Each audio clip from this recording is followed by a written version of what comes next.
to the world. Sing to me. But now I come back again. Beautiful. I don't find it hard to ride the next line. I want the truth to be.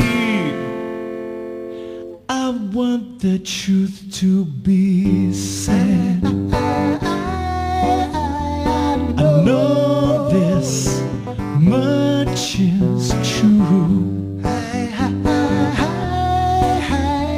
I know this much is true. I know this much is true.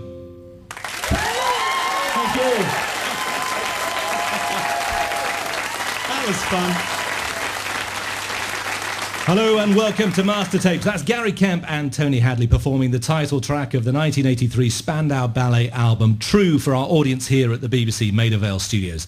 In the first part of this programme, Gary and Tony discussed how, after meeting as kids in North London and forming a band, they became leading lights of the early new romantic movement. But the True album took them to new levels of pop stardom around the world.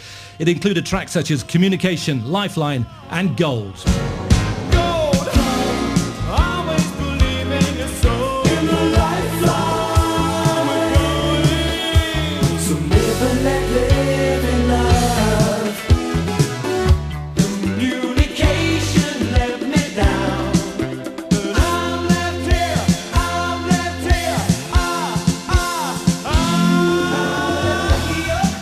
Now, though, it's the turn of our studio audience to ask the questions, not just about True, but about the whole of the Spandau Ballet story, from Blitz Club to band split, from broken hearts to the mending of friendships. Before we get to the questions, though, let me ask you, Gary and Tony, about the people here today, the fans. You know, you were the subject of screaming adulation back in the day. Yes. Hey, they still scream. Yeah, but how was scream? I told you. I'm always worried about people who don't go to work. Too much like me. Well, some of you, we've known since you were, you know, we're considerably older than some of you out there, and known them since they were like 13 and 14. It's kind of weird. And then we've seen you grow up, have children, get married and everything else. And you're still there, which is great. Thank you very much. Gary, you're looking around here, you recognise some old faces, do you? Yeah, no, there are some old faces out there. Some people are very loyal people. Stuck by us through certainly a lot of thin during those years when we fought and tore each other's hair out, and then we're still there when we got back together. Yeah. Okay, let's have our first question from the studio audience. This one comes from Donna Crick, who's a drama teacher from Wakefield. She says she still has all of her original Spandau records on Donna, vinyl. we've not met you before, have we? How are you? You all right? Yeah, you. Yeah, you're good. Yeah, I'm good, thanks. Not bad. Right, shush. Go on, it's your turn on stage. Go on. Right, okay. Each Spandau album has had a different style and feel, changing direction each time. How have your musical influences inspired you, and have they changed over the years? So who influences you now? Gary. Let me just go back to your original part of the question about the band's changing its sound. And I think as a songwriter, you start to adapt your songs for the kind of venues you're going to play. So at the beginning, we were a club band, and we were writing songs like To Cut Long Story Short and Chart Number One. Very clubby sounds, very dry records. And then it was the theatres with True. We play, you know, the Festival Hall, the Albo Hall, you know, that kind of proscenium arch places. When I'm writing Parade, I'm still writing with that in mind. By the time Parade was so successful, we were playing arenas, then I'm writing for arenas. So through the Barricades album, which is much bigger and more anthemic and more guitar rock orientated, was written because we knew we'd have to play in front of, you know, how many thousand people in a big venue. That stuff sounds better. But doesn't necessarily sound better on record when you're listening to it in a bedroom, does it? And that's what you lose if you're writing and imagining the guy or the girl sitting in the back row of the Enormodome. You lose something of the intimacy, don't you? Yeah, and I think that's true. I think I tried as a writer to do both in Through the Barricades. So that's the best of both worlds. It starts with a dry guitar and it's very, very intimate and ends up singing to the galleries. Right. And this is a song which actually was inspired, from what I've read, by events in Northern Ireland. It's about kind of sectarian divide, love across the barricades. I was in Belfast, and a friend of ours in the band who'd worked on merchandise had been killed in Belfast. And his brother, who was the drummer in Stiff Little Fingers, took me down Falls Road to see his grave. And I saw the barricades between all the streets. dividing the two sides of Belfast. And then for a while we were living and writing in Dublin, and this was a song that I wrote completely lyric first. And it was really late at night. I was living with John Keeble. And then by the time the morning came, I'd actually added the music to it. And the first thing that probably came along was, "No, what they're saying, it's a terrible beauty we've made," which is a Yeats line, obviously. Right. And we made our love on wasteland and through the barricades. So there's a folk lilt to it. And so I played it to John, who got out of bed bleary-eyed. And I said, "What do you reckon?" But John Keeble, bleary-eyed, he's a drummer. But, you know, it was enough to restrain him back for 2 or 3 minutes at the beginning, and then he And does is that important to you? You get a riff, you get the first idea, you have to play it to somebody, the drummer happens to be there in the bed next to you, you wake him up and you say, does it work? I have to be absolutely honest. The worst feeling in the world, I mean, gut-wrenching, is to perform your new song to the band. Right. Yeah. You are terrified. I should also just point out, I didn't mean you woke up in bed with John Keeble. No. I was going to say, I wasn't going to go there, John. No. I didn't know you'd written the lyrics. So did you write the first melodic part? Well, you know, the "Oh, turn around, I'll be there." Did that come? It was really one, I suppose. Oh, You know, really? no, to be honest, I wrote the first 3-4 verses first. On, and then wrote the on music paper, back. Gary, without any music in mind? Yes, absolutely. And then the second half of the Right. song, that came through the guitar lead. Around and I'll be there. Oh, there's a scar right through my heart, but I'll bear it again. I thought we were the human race, but we were just another borderline case.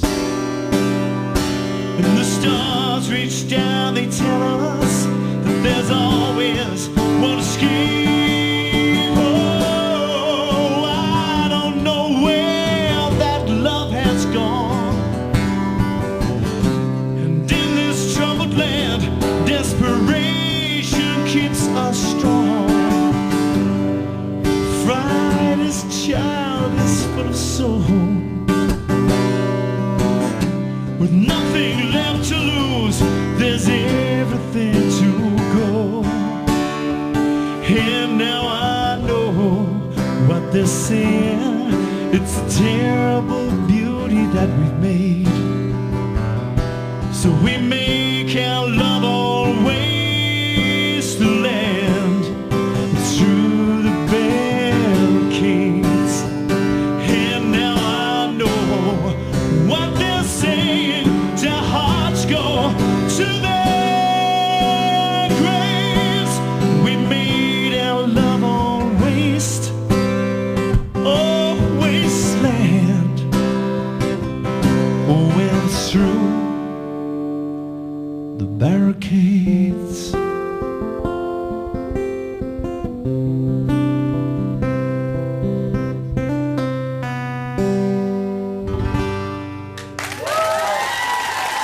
Thank you very much, thank you. One of you's going to spot a lyric mistake in there, but hey. Well, be that.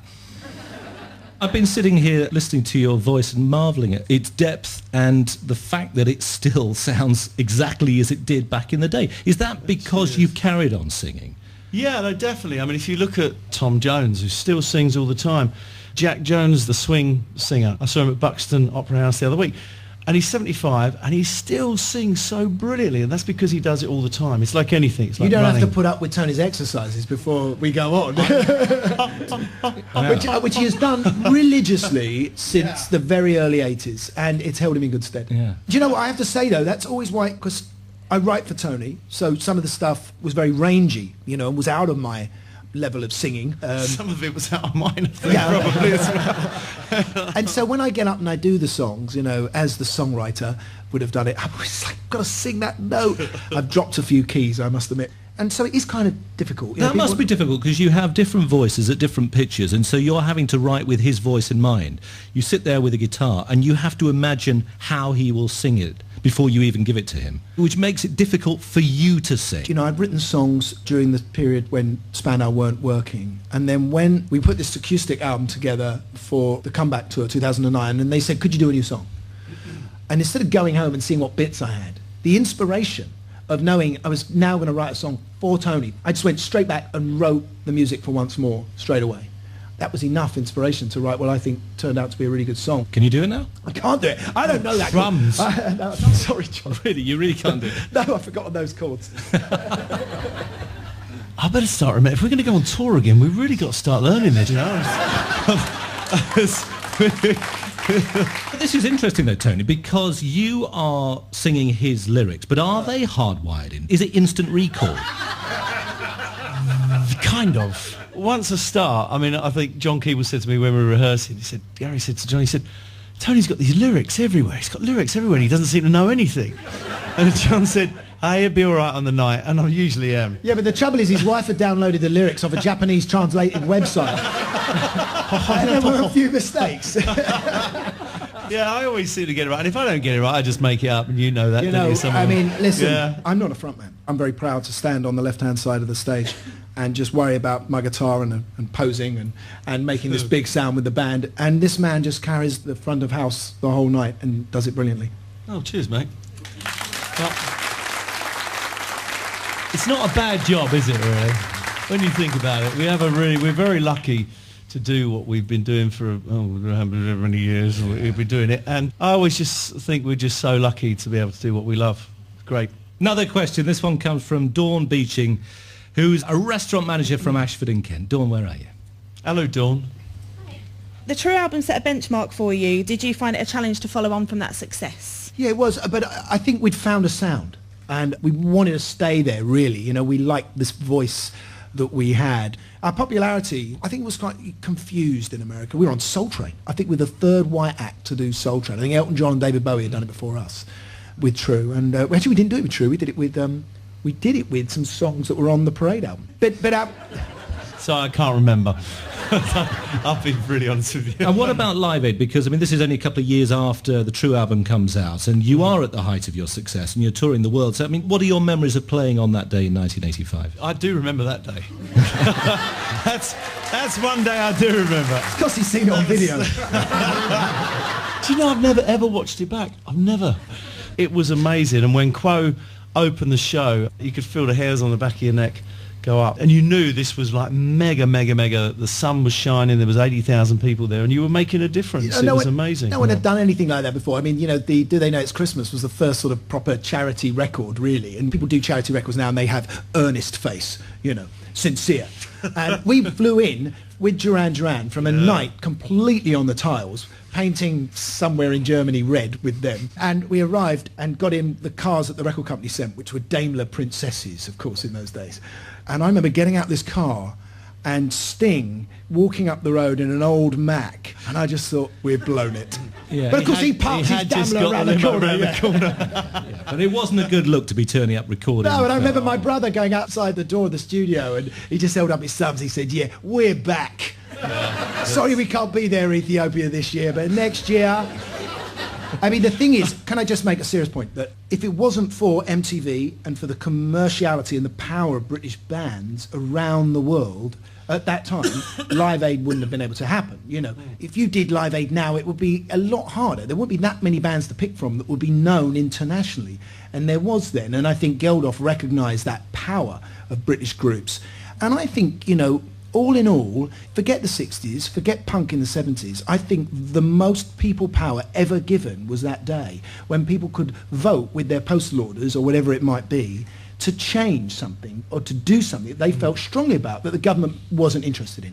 And that mentality stayed with us till today with Red Nose and all the things that happened.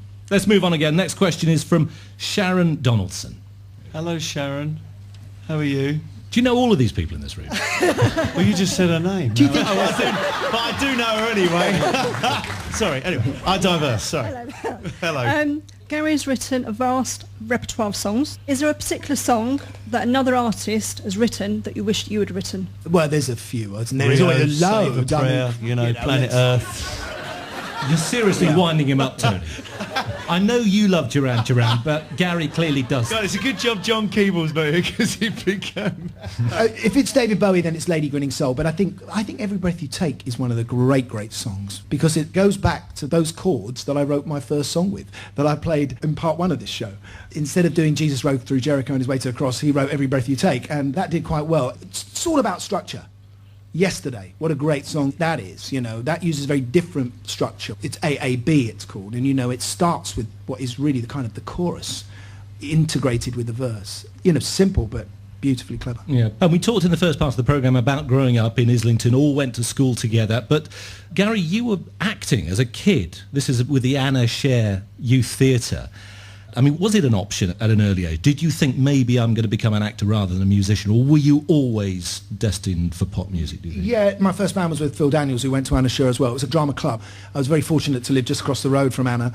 I went without even telling my parents and ended up getting parts in films and TV at a young age.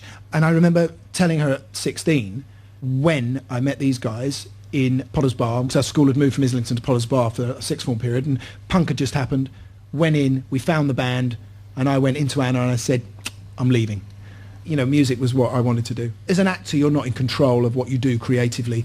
You're speaking other people's words, you're being told how to behave to a certain extent, and you're left to the vagaries of the cutting room and probably on the floor. And so with music, we're in control of it. And that was what's so brilliant coming out of our period. Our period was one of the first periods where we could go in and say to the record companies, we want to make a 12-inch dance mix. No one had done that. True is going to be our third single. Really? Yeah. We were calling the shots. It's a different, very, very different time. I mean, record company-wise, today it's so much of a corporate affair, where in those days it was a much more creative, and people within record companies really, really cared. I honestly think if Spandau Ballet were around today, we would not have made the True album. We would have been dropped probably on our second album. That's right. Next question comes from Tracy Robinson. What do you think of shows such as The X Factor and The Voice? Are they a good showcase for new talent, or do you feel they're not the best way to get started in the business? Well, this is a question I get asked an awful lot. I'm sure Gary does as well. I personally don't have a problem with it. It's another talent show. When I was a kid, we had New Faces, Opportunity Knocks. They're more powerful and they're more glamorous. But I also think that if you're a singer and you've got an opportunity to go on primetime Saturday night television and possibly win a record deal and possibly go on to make records and everything else, you're not going to turn it down. And I saw One Direction and they were great. Gary, you look sceptical. No, I'm not sceptical. Actually, I used to get rather angry about it and upset about it a while ago. But I think that music isn't as important to your average teenager now as it was to us. Because when we were younger, growing up in the 70s, that's all you had to express yourself with. And your only meeting place, your only gathering point was at a rock concert where like-minded people would get together. And now you don't need that. You can do that all on Facebook or whatever it might be, whatever social networking thing you use. You have a sense of power that way, and you have a sense of creativity as well. To be creative in any way, you had to either wear certain clothes or pick up a guitar. Now you don't need to do that. But I guess the argument against the X Factor and The Voice and those kind of shows is that creativity at an early age, at an early stage in your career, is taken away from you, and then you're told what to do. Yeah. You had years putting together your ideas, and it became a crucial bands, though, John. I mean, if you look at the Bay City Rollers, if you look at the Mickey Most acts and stuff, a lot of them were put together and they were Chin and Chapman writing teams. So it's always existed. And my thing about it is, it's always been there, but there's still great bands that are coming through that have come up the traditional way, like Spandau. So. And Gary, you echo that. Are there enough young bands coming through doing it on their own terms? How much do I know? I don't know that much. I think there are, and I do sort of occasionally, have things that I go and listen to, and that's really good, and that's very cool. And I don't think it's ever going to be quite the same scene as I was describing in part one, where a band represents a youth cult. That has finished. I mean, we'd kind of done postmodernism, and the next step was really just to look back, and Britpop was about looking back to the 60s. Now youth cults find their place on the internet through other, it might be Instagram, or it might be taking photography. That's great, but it's not like it used to be. Sue Ashton has our next question. She says she's a married mum of 3, also an accountant. She lives in Silverstone and has been a Spandau Ballet fan forever.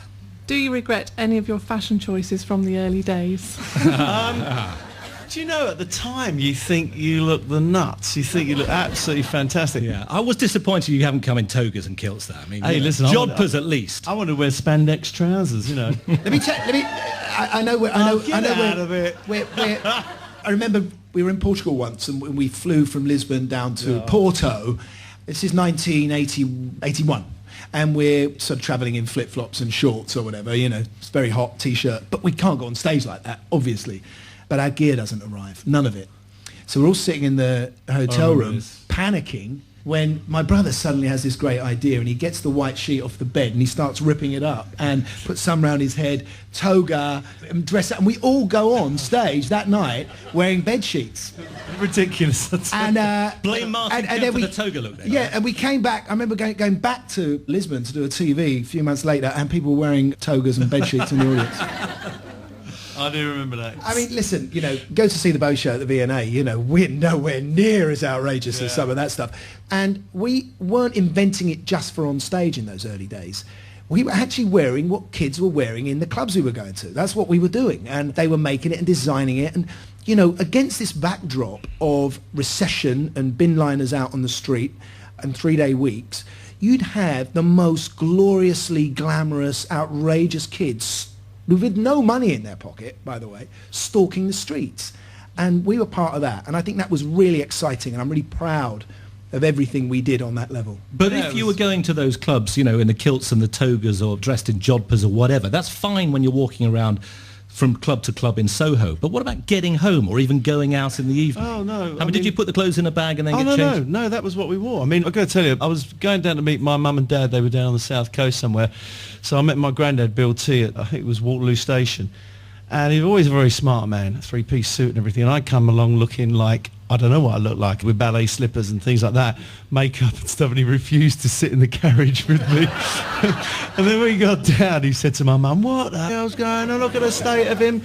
Time for one more question this afternoon. This one comes from Meredith Float, who is originally from Brooklyn. Meredith.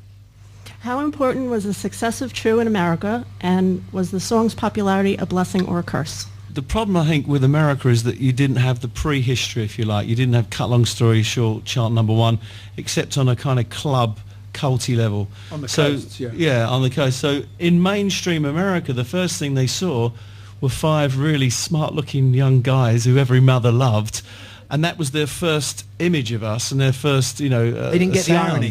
They didn't get the gritty bit before. So in a way, it was a blessing and it was a curse. Yeah, I mean, it's certainly a blessing as far as we're very proud. That song's had, over 4 million plays in America alone on the radio, and it's been covered by lots of artists, and really great black artists have covered it.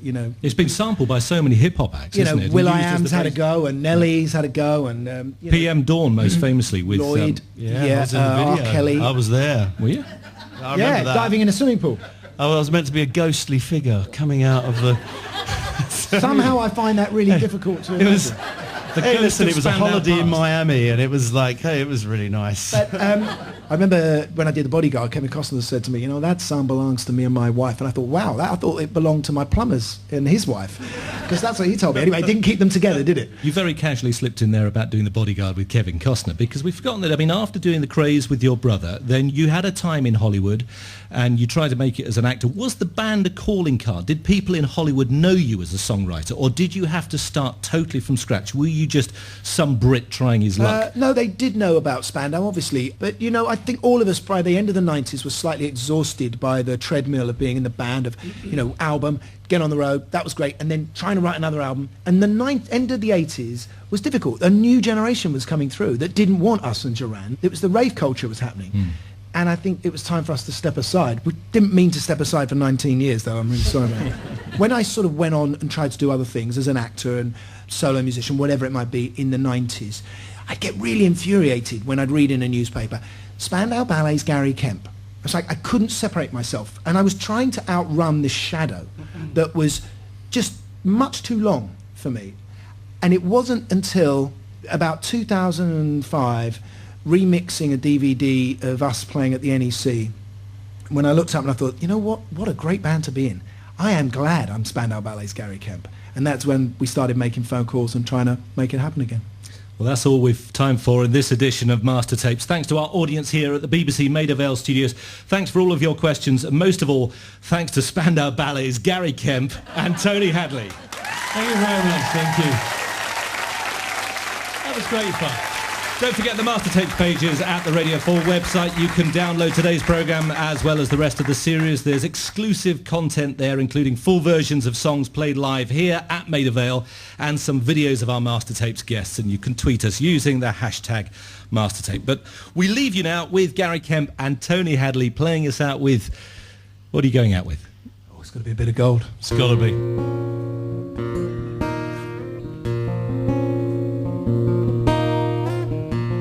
Thank you for coming home. Sorry that the chairs are all warm. I left them here, I could have sworn.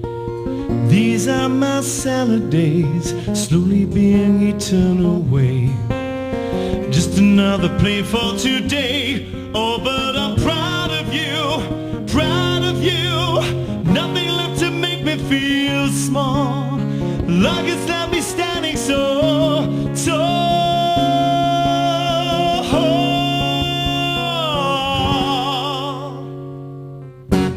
Gold, I always believe in your soul. You got the power to know you're indestructible.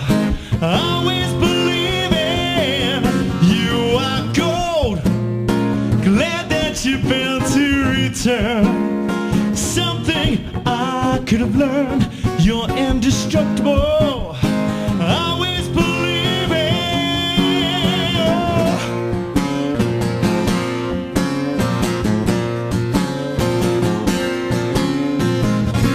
Well, after the rush has gone, I hope you find a little more time. Remember we were partners in crime. It's only 2 years ago, the man with the suit and the pace. You knew that he was there on the case. Now he's in love with you, love with you. Love is like a high prison wall. You can leave me standing so tall.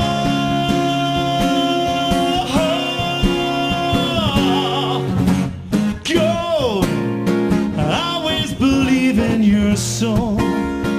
You got the power to know you're indestructible. I always believe in, 'cause you are gold. I'm glad that you're bound to return. Something I could have learned. You're indestructible. I always believe in.